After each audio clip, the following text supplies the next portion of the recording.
All right, it's time to do Go Talk. I'm Kevin, and today I am joined with Cole D. Pruitt, who is the co-director and producer of The Surrounding Game, a movie about Go. Say hi, Right. Cole. Hi, guys. Happy to be here. So, we're gonna just talk about the movie and a lot of things around it. So, Cole, first time I heard about this was at the Go Congress. Right. We remember interviewing it. It was in the side room there. I remember that. It was 3 years ago now. Yeah. Yeah, it's been a while. My understanding of it's slightly limited, and I guess for some of them, I know there's a lot of talk about it, but in case someone's not familiar about what the surrounding game is, why don't you tell us a little bit about the surrounding game and what it is as a movie? Okay. So yeah. Well, I've actually got my surrounding game shirt on right now too, which I can hand down to. You can see that. But the film is a feature-length documentary film, so about 90 minutes, English language film about Go, and it's not kind of the PBS style documentary. It's a character-based documentary that combines a narrative in Asia and one with the American Go professional system Cool. to create a story about Go. So that's what the project is and what we've been working on for the last three years. Okay, so how did this project get started in terms of like the idea, the genesis of it? Right. So my co-director Will, who lives and works in New York and has been working on this film with me for the last 3 years, he has been playing Go for much longer than I had been playing. He'd been playing since he was about 10. I met him at college. We both went to Brown University, and he started the Brown Go Club. So I went there just after having gotten into the game. Really, I'd only been playing for a few months. Really got into it, and soon I was going every week. I became really good friends with him. I moved to Boston right after I graduated, and still was in touch with Will. And at some point, he said to me, "Wouldn't that be an interesting idea, having a film about Go?"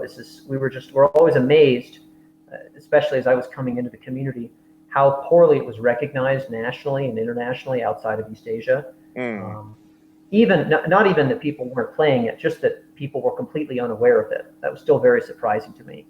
And it seemed like a topic that was really ripe for a treatment in the film, and that sort of to develop that visibility. Um, Will had been Will's family is deeply involved in film and media, so uh, his uncle is a cinematographer in LA. His mom is a renowned editor. His stepfather is a renowned editor. They're both, he has a lot of connections in the film industry. And so they talked about this, and we bandied about with this idea a little bit. We didn't really have an impetus to get started with it, or what would we do to make this happen. But in 2012, on the way back from the New Jersey Open, we've been talking more about it. We started really putting some serious thought. Okay, what would we want to cover? Where would we go? Well, we probably want to go to Japan, and there's a lot of history there that we want to document. There's a lot about the creation of the board and stones and the artwork that goes into that as well. There's the professional system in Go schools. And the thing that really started this off was we found out that there's going to be an American professional Go system, and that was right. the story that we wanted. So that's kind of the genesis of this. And then from there was a whole series of the last 3 years of developing and pushing this forward to where it is now. So yeah, I know definitely it's pretty cool. I guess I don't know if this was part of the reason it got started, but it might be a stroke of luck that Will's brother is a participant in Right. this, right? So Right. was that a reason that you guys were like, oh, we have this other thing we can cover? Well, I'll give you a secret about a lot of documentary film that we are now realizing, having worked on this project, which is you don't really know what the story is going in. You think you know what it is, but you don't really know, because that's the process of creating the film. Is you film a lot and you create the story afterwards. So it was definitely related to the fact that we knew that Will's brother Ben Lockhart was going to compete in this, but there are other people that we know. So Andy Liu, the first American pro, we knew in New York, and Will was good friends with through the New York Go scene. Right. But it was something where you just start filming and you see where it's going to go. And the final product that you have is just a culmination of all these things, all these chances that you took, and all these things that happened to happen as you were filming. So definitely related, but the story became much, much bigger and larger than just the New York Go Congress, or the North Carolina Go Congress, right? Cool. Yeah. So definitely there's the narrative. I know that when you showed I think there was a new trailer that you guys showed at the latest Go Congress, right? Right. The 2015 Congress, right? Right. And definitely there's the narrative. Is there anything like, without giving, if it's a spoiler alert, you can just say Go ahead. spoiler No, go ahead. and like we can sort of, what are some goals that you want to do from this? Is it gonna, if someone who has no idea about the game looks at this, are they gonna look at it and like understand the game, or does it teach the game? Are you guys trying to like spread it in a way that like after someone looks at it, they're going to at least understand some of the concepts of the game? What are some goals, and like what is it that maybe you want to try and get out, like you want not just someone who knows something about Go, someone who knows absolutely nothing about Go. Like, what do you want them to take out of it? Right. So this is a large bundle of topics that has kind of evolved over time, and I also, I can only speak for myself. Will and I share similar viewpoints on a lot of where the film's going to go, but we also each have our kind of intention for what it's going to be. For me, the film is not about trying to just promote Go in the abstract. I think that's a noble cause in general, and I think that's something that this film will be able to do also, hopefully very effectively in a way that hasn't been done before. But the goal is to tell a story here that I just think is amazing. So, and Go, the world of Go has kind of enabled that to happen. So I'll give you a little bit more specific. Okay. We do teach the rules, but we do not go into depth. And, for example, we probably won't discuss Co. Super Co. Right. For example, we do go into the history a little bit. Right. But we're not going to talk about the extent to which finer points of opening theory. Right, exactly. And or exactly what years were it, or was it when the first the first matches before the Shogun were held? We're not going to go into those details because there's a much richer, more interesting story that combines all of this that we want to go into. Right. We will go into the American Go history in as much as it enables us to understand the stakes for the American Pro system and why these people and players and American Go organizers care very deeply about the game. Right. So to sum that up, what I want people to take away is that this is just an amazing, incredible art form that you don't know about. Not that I want those people to go out, buy a board and start,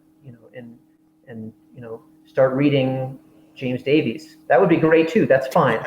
But my goal is that people who are not interested in games, most people won't be Go players. For the people who aren't interested in games, who aren't interested in analytic thinking, for them to watch this and be amazed and have a story that really is powerful for them. So this is much broader than just the Go community, which is kind of what we had in mind at the beginning. This is something for a general audience. Yeah, definitely. I mean, and it's nice that you have that, because I mean, a lot of things, even though they might have a teaching aspect involved, I mean, as long as it sparks some sort of curiosity about it, it's always nice. I mean, the easiest example I've always thought of is like Hikaru no Go, which doesn't really teach you the game. It just has, Go as the backdrop as to where this is happening. And then people will look at that and think, oh, that's so cool. Let's go learn about it. And I think that's really cool to have that as a, sort of maybe a theme behind the movie. And that's something that we found in test screenings, both for people who are, oh, I've heard of Go, or I've seen, or I've played once, and people who have absolutely no idea, it's completely new. After they watch the film, they look it up, or they find a client, or they start playing online. They try to do something just to get involved. Maybe they only play one game. For me, it's not about turning people into Go players. It's about achieving a cultural accessibility, the fact that people know what it is and respect that, it's just this amazing thing that affects a lot of people's lives. And I think that has value to people, even if they have no interest in games at all. So that for me is the most important thing. Cool. That this is just, it's just this incredible world that you want to share with people.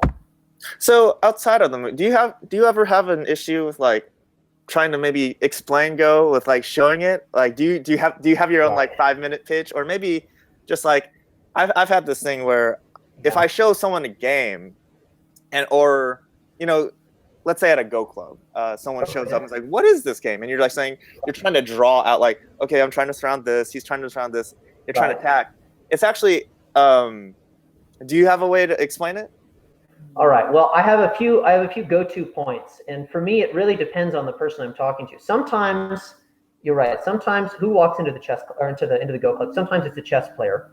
Right. And with the chess player, I'm always like, all right, let's talk about computers in Go, because that usually lights people up and they say, oh, wow, that's amazing. It's a game that computers still can't beat top players at and won't be able to for the foreseeable future. That's amazing. If I'm talking to someone who is interested in just the history more, or, I say, well, it's one of the 4 arts, it was this or calligraphy or painting, you had to be able to master these if you wanted to be a real scholar in antiquity in China, for example. Right. In terms of actually explaining the game, I never let them lose the first game, no matter what. As long as I can predict, it's like, I don't need to prove to them I know how to play Go. Who cares? If they win the first game, and I know so many people who's only played 1 game now, and they said, oh, I won my first game, but like they have a positive feeling about it now because they did that. So that's a little psychological warfare that I suggest Go players employ when new people come in. And it's really hard because we always want to win. And Just force yourself to play those empty triangles. Force yourself to self-Atari and make them capture your stones and be like, oh, wow, that was great. It's you have to humble yourself if you want people to think that it's interesting. So. That's pretty cool. Yeah. And yeah, definitely. Sometimes I'm wondering if you explain some of this in the movie, how you do it. Because sometimes what I like to do is I show them a game record. And I show it's sort of like a super quick speeding through it where I'm like, okay, see how this is like how this moves out and how this is affecting this. And it allows, because if we do it like move by move, sometimes you can get too far into the details or like it can get a little locked in. But if I just show it moving like in super high speed, like, okay, you see how this is trying to grow out and then he's going to try and come in. I'm like, it's a good way of like people getting a feel of it without really having to play it. Because it to me at least, sometimes when you play Go or you show Go, it can go by really slowly. It's a lot of information over it's a little hard to get your head around the whole game because it's so slow and there's so much in each move, right? So, but definitely I'm guessing you guys, in terms of like showing the game, are games being showed in the movie? Absolutely. Both games, so both just example games. That we see, just there's a very brief tutorial section, just that so people, it's not really structured. It's structured so that you know about what the game is, how it works, what the rules are. But you also have games from many of the players in competition. You have old game records from archival. So there's a lot of people will be seeing a lot of black and white stones. I'll put it that way, as one would expect. In a Go movie, yes. Right. But again, the goal is not that, the goal is not that people end the movie and say, oh, well, I understand why Go is interesting, because you go back and forth and you, okay, some people will get that, more power to them. That's great. I want people to see the mental acrobatics that players are going through, not even necessarily be able to understand what's going on, because, I can't understand top level games and I've been playing for 5 years, I don't really know what I'm doing. Right. So my goal is that people can appreciate the essence of what players are doing and what they're thinking about and why it's important to them, rather than they understand, oh, I learned, I know exactly how a net works. That's right. If they care about it and they get excited, they'll find it themselves, and that's much better. Cool. So let's go from here. So we know about basically sort of what the movie is about, some goals with it. I'm curious because I would say, you would know this probably better than I would. I would think that this is probably one of the first movies that really tackles Go, if not globally, then definitely in the Western, like in Right. America. This obviously, thank you very much. This is so cool. But also, Very happy. who who helps out? And when you did this, like, who reached out and was like, uh, how who helped out with the movie? All right. I will first give a disclaimer by saying that it will not be possible for me to mention all of the people who were so essential to making it happen, because the whole experience has kind of been it's kind of been the experience of crowd surfing. You're just leaping out, and there's Go players all over the world who are just like helping support a project that one or two or a few people wouldn't be able to do themselves. And this has been in terms of volunteering and time and money and getting access to things that we never thought we would ever be able to see or film, much less. So I'll start with that disclaimer, and I'll say that there are a few other projects that have gone into the Go scheme, but none like ours. So there's been documentaries in China on CCTV, for example, in Chinese about Go, but much more of kind of a historical perspective about what they are. Documentaries about Chang Qi and Niu Weiping in China. I presume in Japan and Korea there have been similar, brief bits, but nothing as globally minded as what we're trying to do. And here in the States, there was a documentary, Weiqi Wonders, that was produced. And that was 30 or 40 minutes long, and that was about 4 or 5 years ago. But again, it was much less, it's not really a character-based, it's kind of an anthropological approach of Go schools in China, for example. So this is kind of a different approach for the mainstream, for an American audience, yes, but it will be translated into several languages. So it's really supposed to be a character-based film that people can watch regardless of their interest in Go. Cool. And then I guess, yeah, that is true that it will be really difficult to name so many different names. I will go down. I'll try to do as much as I can, which is to say, go ahead. Well, we can talk about organizations, because definitely, the first and foremost, definitely the AGA has helped out, I'm sure. But Absolutely. But let's say overseas and stuff like that. Right. So I'll give a brief chronology, and I can kind of walk through all the groups and people who have really been integral. So the Ing Foundation that has supported the American Collegiate Go Association, of which I'm a founding member, and they've been very helpful for American Go. They provided an initial grant to us to start the project. So without that, we wouldn't have had our initial Kickstarter. We wouldn't have been able to do our first filming. It was kind of the impetus for everything when we first hatched this idea. So their help has been really integral throughout the process. They also let us film in China and gave us access to the semifinals of the Ing Cup in 2012. Wow. So they have been incredibly helpful and gracious with their support. So they're a really big support of the project so far, and a big reason why it exists. Were they as you mentioned? Well, go ahead. Were they sort of like your letter of introduction to a lot of the places in China? One would say that. I would say as soon as we arrived, they just started calling people up and saying, all right, they'll be here then, they'll be here then, they'll be here then. And suddenly we had access to professionals and Go schools and things that we just wouldn't have had otherwise, except that they just had a guy call people up and say, this is what's happening. So cool. They definitely opened doors. So that's the Ing Foundation. I guess continue with what. Right.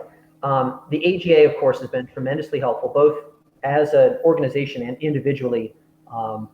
We've interviewed many AGA officials who have given us some great background. So, there's that, of course. Yes. But there's also just the institutional, all the material that is associated with the AGA. The AGA archives, for example, managed by David Doche in Northern California. Tremendously useful, some great material that helps give a lot of color to American Go. We got because we could film there. We talked at length with Terry Benson, former president of the giant of American Go, and he's given us some really great material and perspective.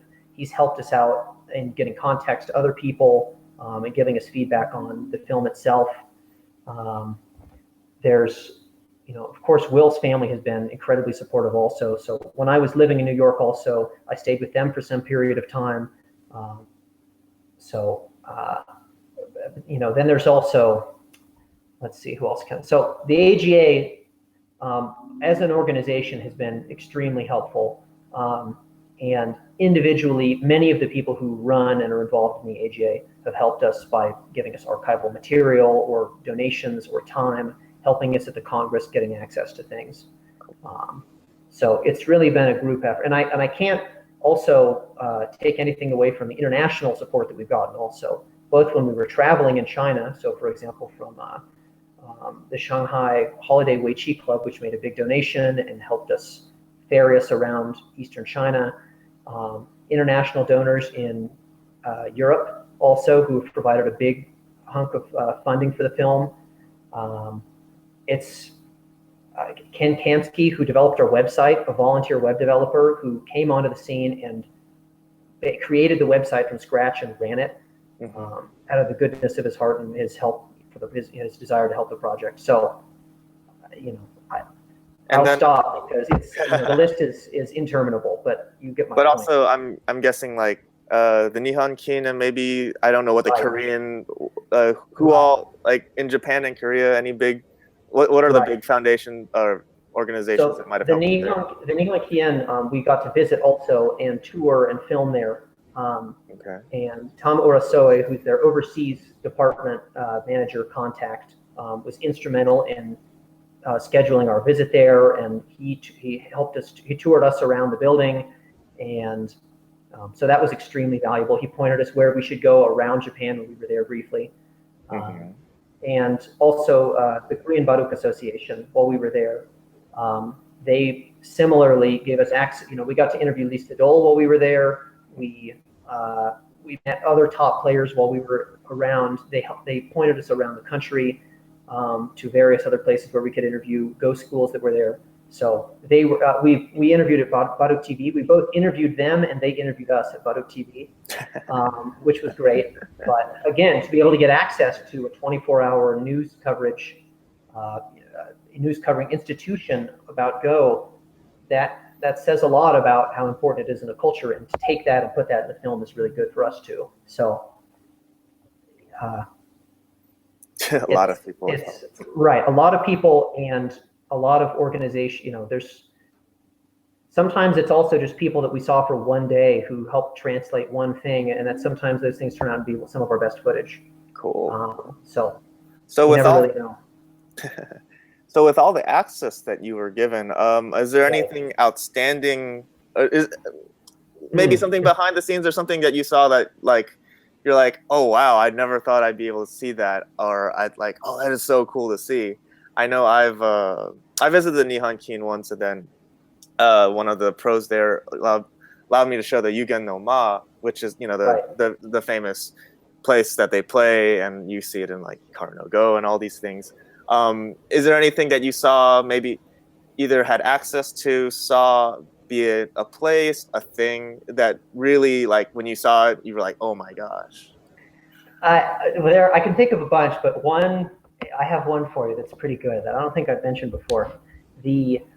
While we were in Japan, we went to Kansai, and we went around to several of the temples in Kyoto, and one of the reasons we did that was because there's just some amazing B-roll and shots that we can get from that. But specifically, the Jakoji Temple is the historical seat for the Honinbo Shrine of the Honinbo House.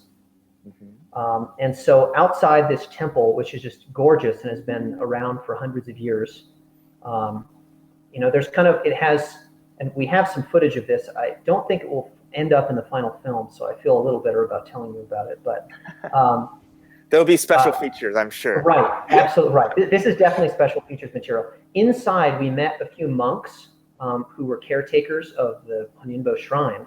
Right. And on the wall, they have wooden placards lined up along the wall like this, listing the names of each Honinbo all the way back to Honinbo Sansa, the number 1. Oh, wow. All the way up the line along the shrine, like on the wall. And the last one is a Yamayuta. It's every time there's a new Honinbo, they add another person on to the list that they have there. So he gave us a little tour of that, and I was like, wow, we are really the four houses, we're here. It's, it's the Honinbo house. Here it is. So that was, that was quite a connection. Yeah. Right outside the temple, by the way, is the grave of Honinbo Sansa. Oh, so wow. It's a huge tombstone with a bunch of little ghost stones around the outside that professionals and well-wishers have put on it as a tribute to him being the kind of the father of Japanese Go, as it were. So that was some pretty incredible stuff that we got to see in film. Yeah, definitely. Like right now, I would think, at least to me, because I like the game. I'm not so much a that. This is horrible to say because I'm running a Go Talk interview Go thing, ahead. but Thanks. The history, the world is sort of lost on me. I like playing, and Right. it is really cool sometimes to see that world. It's something, which is why I really want to see this movie, is because it's the history and the world that it's in is definitely something that I rarely get to see. And I mean, even with like a game record, I mean, now because it's digital, the websites, you can just scroll through a game, but I'm guessing you get to see, like, all the Honimbos listed out like that, or maybe I'm guessing you might have saw old game records or old game pieces. Right. Your hopes will not be unfulfilled. We've got some really amazing material that I think will delight you if you're into that sort of thing. Cool. So yeah, you can keep your hopes up. Awesome. I will be very happy about that. I guess another thing about that is, I mean, you get to interview a lot of different people, not only just, I guess, influential people within the AGA, but also, pros and stuff. I've talked to one or two people. I've interviewed one or two pros and just talked to stronger players in passing at the Go Congress. And it's interesting to see, you get to learn sort of their mentality or their approach to the game and things like that. Right. Is there anything that you might have talked to them and you thought, oh, that's so interesting, or like how they approach a game where absolutely it's like it's 2,000 years old and they're still finding out and they're still puzzling over it the way someone 1,000 years, 500 years, 1,500 years might have. Right. It was very interesting to see, and this was, I could only really get retrospectively after I thought back, after talking to many of these really top players. The personality, or at least I guess what I'm interpreting, the personality of their play was often reflected in the interview. Their kind of approach to playing the game, their style, and that was really curious to me. For example, Lee Sedol was often talking about creativity and putting your own color into the game, and the way in which one goes about trying to come up with new ideas and fighting. His interview seemed like, if I had to match in a lineup someone's Go game with their interview, I would say, well, his kind of approach to the way he described how he thinks about the game and what he thinks the big problems are for humans trying to play. That's kind of what he does in his games. When we were in Japan, we talked to Otake Hideo. For him, it was about creating, making artwork and making something beautiful on the board that could, would stand for generations. And that approach, in his approach in games of always having just perfect shape and just always the haunt, just really, just a nice picture on the board. That approach he was talking about endlessly in his interview. It was the right way to, or just for him, the right way to do it. It wasn't about the winning. It was about just creating something beautiful on the board. So, it's hard for me to say, because I think it's very easy to read into more than, it's easy after the fact to say, well, okay, Otake Hideo plays this way, of course his interview would be that way. But a lot of the people that we talked to, their attitude toward the game was reflected in the way they described it to us. And I think we have six or seven people who could be considered the top player in the world at some period in time in the film. And so seeing the contrast between their kind of approaches and how different they are, I think reveals a lot about the depth of the game. And that's another reason why it's interesting to me. There can be very different approaches that apparently all work. Makes me wonder if there's someone who's a very aggressive Go player, and then you interview them and they're extremely aggressive in the interview. Right. Well, there's definitely people who talk about, there's definitely, just different perspectives on what is important in the game and whether or not there's a deeper meaning just beyond it being a game. And that was really reflected, I think, in, especially in different countries, there was a very different attitude. Definitely. So that's pretty cool. I guess so. I forgive my memory. I mean, you just said it. Go ahead. When did you say this started? 2000. Right. So 2012 in March was our first filming, I believe. And then the idea was in 2000. Was just before. It was like a month. The New Jersey Open was the last weekend in February of 2012, I believe. Mm-hmm. And the next month we did some preliminary filming at the Feng Yun Go School. Oh, cool. In New Jersey. And then went from there. So with 2012, now it's 2016. I mean, Go. Since I've started, I started about 10 years back, and it's the internet, anime, and all that other. It's changed. Have you seen certain things that maybe how it changed when you started filming, and then now it's like, oh man, it's like even within these last 4 or 5 years, I've seen a huge change.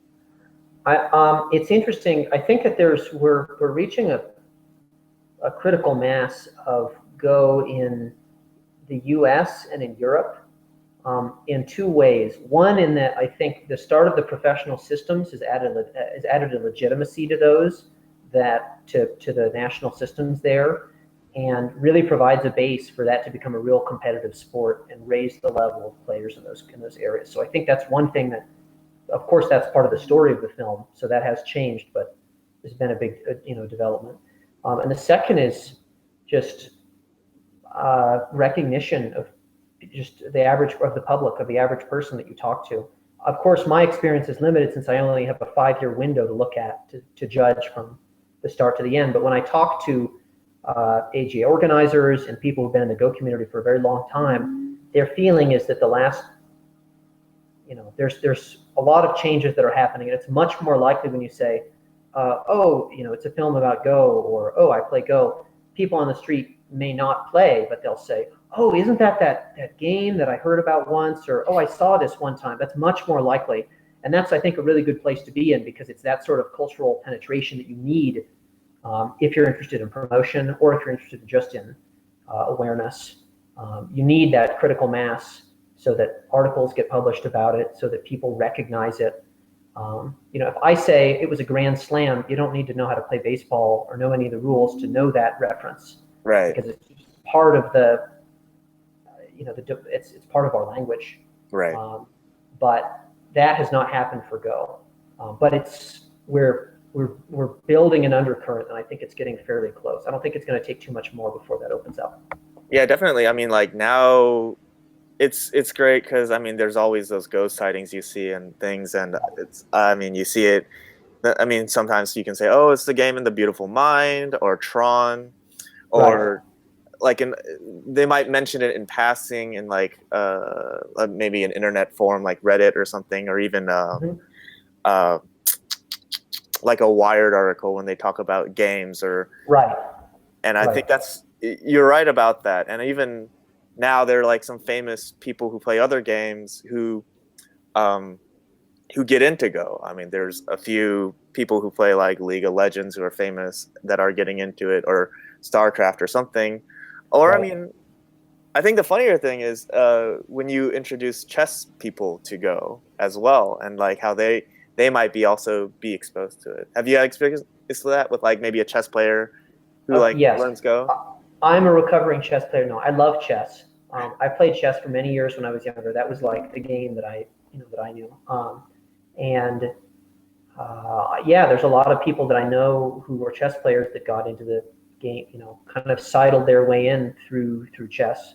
And I think you have a very different, it's a different attitude from just teaching someone outright, because chess, there's so many similarities between the approach that you have for how you would think about a game and how you would just, the people who like games and the people who like chess are often the people who would like playing Go, because it's a perfect strategy game, and not that many people are into spending your afternoon or many afternoons staring at a board with no dice. That's just the way people are. But Right.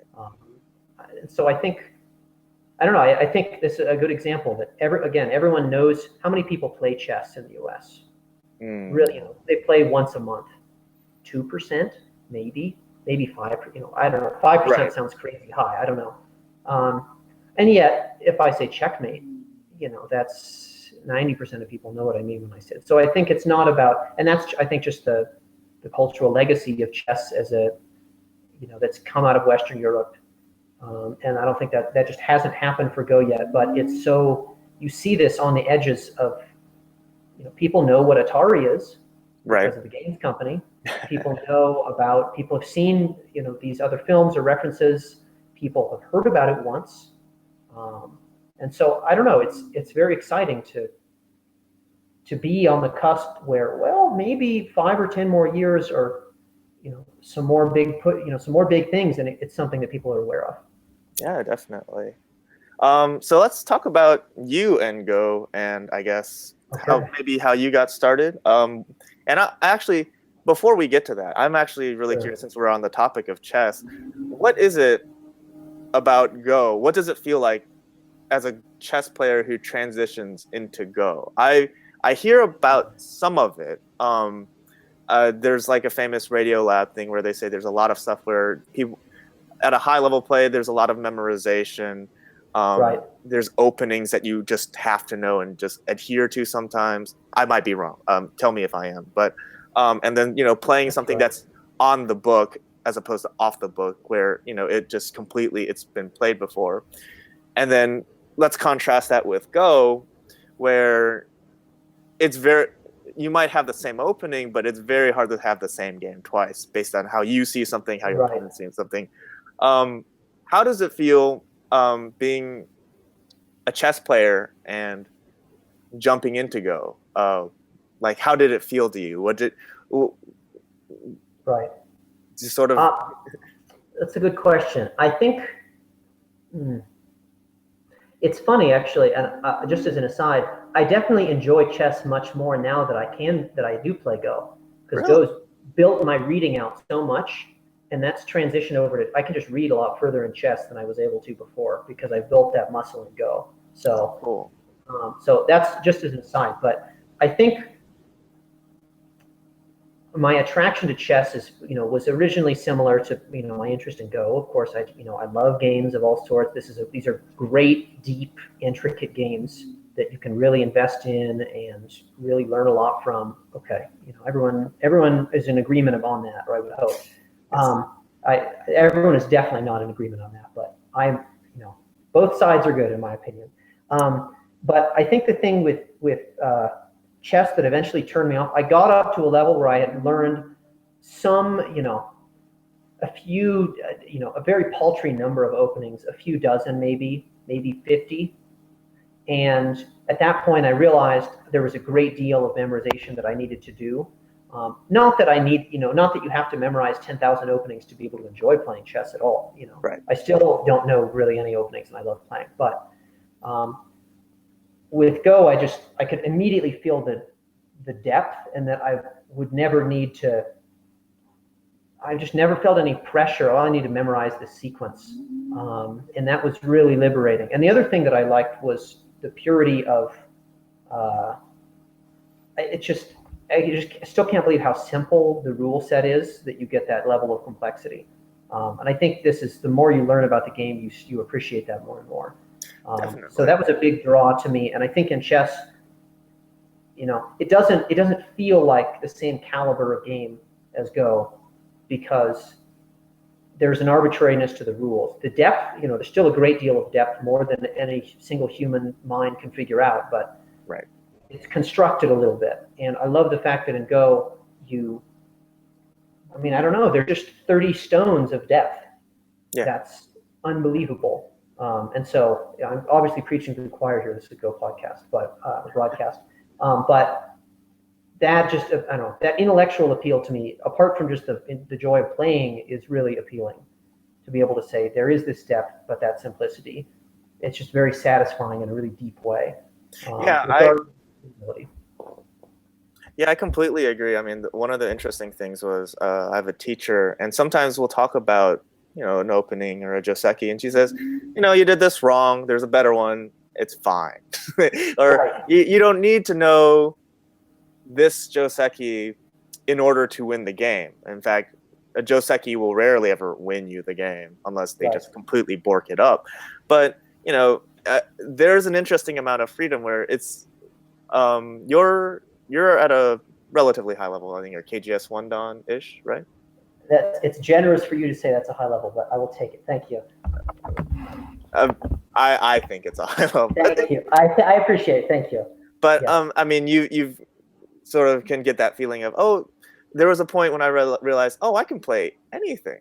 Right. And if I can make it work, that'll be great. And Right. it is interesting to hear you say that and contrast it with certain things where memorization might be required. And I think yeah, there's a big emotional difference too. That you bring something up there. There's, it's not just about memorization, one thing or the other. I'm realizing it's when I play a game of chess and I win or I lose, I'm like, well, I should have thought about like this tactical, I undervalued this tactical situation or I miscalculated or something.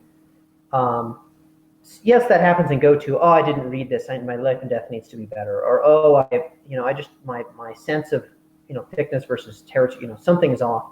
But very often it's not that in Go that screws me up. It's that I was way too greedy about this, or I have a really bad habit of being over aggressive because I think I can just beat them by force of will, or I was way too timid because I thought I had enough, or there's a great amount of emotional energy that I find myself, my problems that I have with the game, and the reason why a lot of Go players get mad at, really annoyed when they lose is it's like these personal failings that we have because the moves have so much meaning.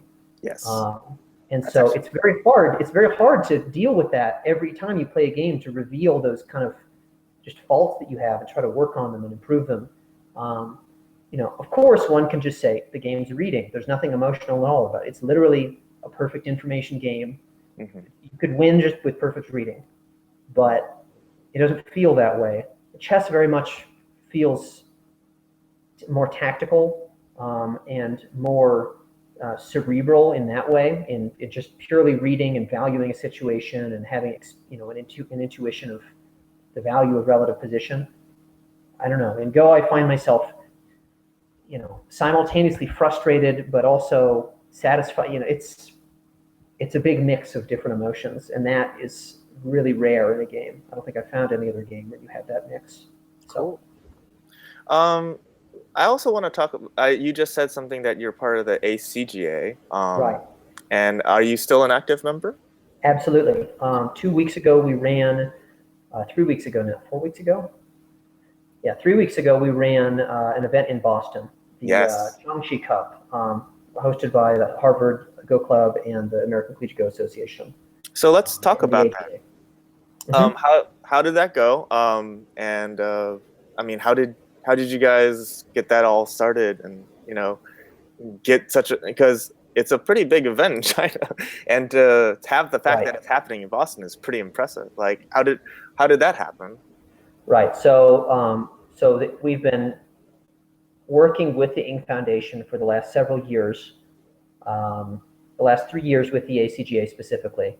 And generally, we run these events, and they fund and help put them on. And in the case of this last event, we'd already had 2 previous events hosted in Boston, kind of Go expos that we had run previously. This time they said, we'd like to have the Chang Qi Cup in the United States. Can we do it in Boston? And you guys run this event. We had a big American tournament also, and we said, okay, we can do that. And we knew that in contrast with previous events, we had kind of worked with a smaller group of organizers that had founded the organization and the Harvard Go Club. But this time, a much larger event, we were expecting over 250 people, which we had at the event. And there's this major Chinese tournament and a lot of other things we're broadcasting, other facets that we're working on. We needed to bring in a new group of organizers who had distinguished themselves in American Go already, college students. And so we brought in several organizers who had applied, and they ran the event with our help. And so that's kind of how this event got off the ground. The Ing Foundation said, well, this is going to happen, like, let's do it. And next year there will be another big event. So they also run the World College Go Championships. And next year, the next event will be in Toronto in July. And so any interesting college students should check that out. But the ACGA will be involved in that. At least the members of will be involved in that, if not the organization formally. Oh, cool. And I might be premature, and if it is, let me know. But are they planning on bringing other events to Boston or through the ACGA, like another Chang Qi? Right. Have Good they question. talked about that yet? We've talked about it, but there's nothing set in stone yet. Right now, the focus is on recovering from this last event and moving into the 2016 event in Toronto. So that's the focus right now. But I suspect that given the enthusiasm and the time they've spent in Boston, either in Boston or New York or somewhere else in the U.S., I think the Ing Foundation will be interested in having more events there. But that'll be off in the future in the next few years. Okay. So when we're a little more definite, we'll and they make some decisions. We'll see where we go. Cool. This is a question I forgot to ask about the movie. And since we're already speaking about the future, where are we right now with the movie? Right. So the film is at the fine cut stage. Well, the distinction is kind of arbitrary, but it's about an hour and 40 minutes long. Our goal is for it to be about an hour and 30. So we're basically, we've taken about 200 hours of footage and compressed it down to 90 minutes. Animation has largely been put into the film, and we've been working with an animator who now lives in LA, whose work we really respect. So there's more of that to be put in. Some big steps remaining now that editing is almost complete. We have just a little bit more story and picture editing to do. Big steps remaining, including a composer. So original music, all the music we have right now is temp, which is pretty common because you finalize the entire film first. It's not good to tell someone to make a piece of music and then you change a scene and then they have to change all their music. So that comes at the very end. But there's also just the polish that goes into a theatrical film. So there's color correction, there's mixing and mastering, there's sound mixing. All of these things you need to do to have a film that audiences perceive as being really high quality. And it just improves everything that everything gets better when you tighten everything up and clean everything up that way. And we have the funding for this in place effectively. So that's not the bottleneck. Now it's just getting this stuff done and doing it the right way. So that's what our the next few months are about. Awesome. And so is there a targeted release date that you have in mind already? So we'll be submitting to festivals in the near future when the film's ready to be reviewed for film festivals. It's kind of the first step for a lot of independent films. Okay. And then in 2016, well, I can't promise because we don't know if festivals accept us, but for the festivals that we get into, you then show the film at those, and that'll be in 2016. There's kind of a festival season starting in spring that goes through the summer, fall of 2016. So that's really the first light that the film sees, and then depending on interest from distributors and how much time you've put into marketing and how everything rolls out, then you do public release after that. And of course, we have all of our Kickstarter and website backers deeply in our minds. Trust me, I want to get that film to you more than anybody else. But to do it right, it needs to be done the right way, or else it won't have been worth the effort that we put in so far. So Cool. almost there. I guess we're hitting closer to an hour. I think. Mhm. So let's see. Let's. I guess I have one or two main more topics. I said we were going to talk about this, so I guess we will. Eventually, how you got started in Go. If you have any interest, the story of that. I'm always interested in how people get started. And also, while you talk about that, if you can think about, is there anything amusing, funny, or just interesting behind the scenes in the creation of it? Right. If there is, or maybe you got stranded at a go place, or maybe like a pro, like, do you want to play a game, and you're like, oh no. There was definitely some exciting moments in the. I'll tackle that first, and maybe we can end on talking a little more about how I got, started. It was a pretty wild ride going through filming when we were in China and Korea, but also when we were domestic. Let me see if I can find some good PG quality story. Okay, I think this is good. When we were filming at the semifinals of the In Cup in September 2012, Okay. hosted by the E Foundation. Okay, and our cameraman and our cinematographer and second camera, they're filming. Will and I are there. Cherry Shen, who is now the tournament director at the AGA. Tournament manager. I'm not her official title. She manages tournaments. All of us were there at the In Cup. This amazing like resort hotel thing that they booked out for this event, and like it's just this 5-star. I don't know. It's amazing. There's people playing traditional Chinese instruments in the lobby, just like all the time. Like it would be a jazz band in like the Waldorf Astoria. So it was amazing. Right. And in the back, there is there's like hot springs. It's like attached to this facility. It's like a big like sauna hot spring. Okay, amazing. We're like, we have to go out and use the hot springs one of these. This is just great. We just got to go out there. In these hot springs, they also have like these gigantic like 20-pound bags of tea. So you can literally just like put these gigantic tea bags in the hot springs and like soak yourself in tea in this like amazing. Drink, is it? No, it's not to drink. It's just purely for rejuvenating the body. You basically turn the entire hot spring into a huge teacup, and then you sit yourself in it. Anyway, we go out to do this because this just sounds great, and we meet a guy who's a special guest at the event, a Chinese general, a military general who's there, who gave a speech at the opening ceremony, and he's like a big important guy. I don't know if we're allowed to talk to him or not, but he comes up to us. And he is dressed in nothing but a towel because he is also out there for the hot springs, and he just gives us a lecture about like Go and like how Go is the best thing ever, and just American culture versus Chinese culture. And, our translator is rapidly translating from his Chinese the whole time. It was just a surreal experience to have this guy blustering at us, before he went and just iced himself down in the ice house inside or something. Anyway, that was something that I don't think you get. I don't know what other situation I can imagine I would be found in that, but that's what happened. So that is so cool.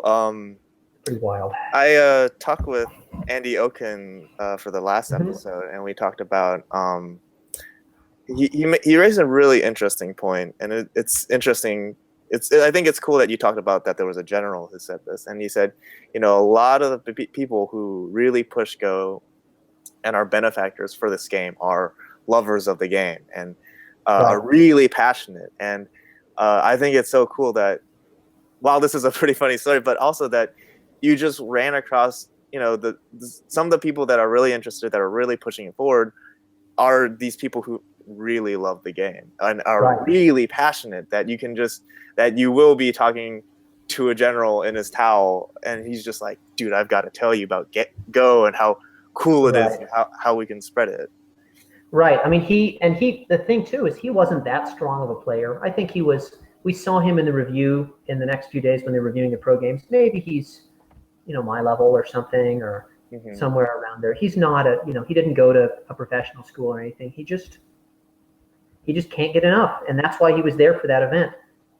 So absolutely, I think it's heartening to realize that you don't have to be very good to be very excited and to be able to have a big impact, I think. So Yeah, definitely. I think it's so cool that I used to joke that when I was 10Q, I said, oh, if I only was a 5Q, I'd be able to see the game differently. And then I was a 5Q, oh, if I was a Dawn, I don't see the different.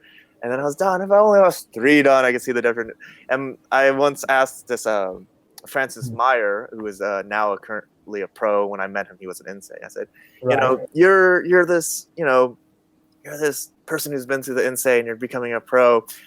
What do you see, or what do you think? And he says, man, I wonder what the Honimbo thinks. And the game has always just been, I think it's so cool about Go is that the game, how you experience the game as a 10Q is when you're playing someone at your own level is almost the same feeling, pretty much the same feeling as you're feeling it experienced as a 5Q, as a 10Q. And I think it speaks to what we were saying with emotionally, or that part about the game where it's not always rampant memorization or things, that you can see it and it always has that. And I think that's so cool that people of all levels and can still see it, enjoy it, and really experience the game. But yeah, first of all, that's a pretty funny story about that. So I guess let's wrap up by saying, so let's talk about how maybe you started the game, or what drew you to the game, or who introduced it to you. Well, it's funny. I realized recently that I thought that I'd been first introduced to the game in high school. A friend of mine had seen it somewhere, brought it to lunch. We took out a pencil and drew some lines and drew circles, and played a few games that because we played chess sometimes. At Lana and Show, we were into games. I realized recently that my grandmother had bought me a book of like board games. It had like it was like a cardboard, and you had cardboard book, and had pieces, and each page you would flip, and there was a different game on there you could play. All sorts of classic games. One of them was Go, and I only realized this when I went back home and like looked at an old box, and I found this thing. I was like, oh, it's in here. Wow, what do you know? So I would have been 5 or 6 when I saw it, but I didn't recognize it. I didn't really learn it then, because the way it was presented was like small type and like dozens of little diagrams, and like I was like, I don't want to learn this. This looks impossible. There's like hundreds of rules, and like so that now realizing, I mean that's taught me a lot about what it means to teach other people and how people get interested in games in the first place. Thinking back about that, but in high school I played a few games, forgot about it until college. Didn't know their profession. Didn't know. Just thought it was an interesting little, puzzle. I built a board when I was a sophomore in college, just because I learned that the board. I thought it was really aesthetically pleasing, just really nice. And I bought some nice stones. Still didn't really know how to play, but just that's nice. And my junior year, I had a week free over commencement. Everyone had left, and I was working a job over commencement. All the students had left. I had my weekends and evenings free. What am I going to do? Well, Go seems interesting. I played a game last year. Maybe I should learn a little more about this. I believe I don't know if it was Many Faces. I think it might be. It was a computer Go. It was just a little piece of Go software, and it wasn't very strong, but it was freely available, and I played against it, and after a week, I was just hooked on it. I played like 100 games over that week. I just thought it was amazing. I don't know how. These are all like tiny 9x9, to play in 10 minute sort of games.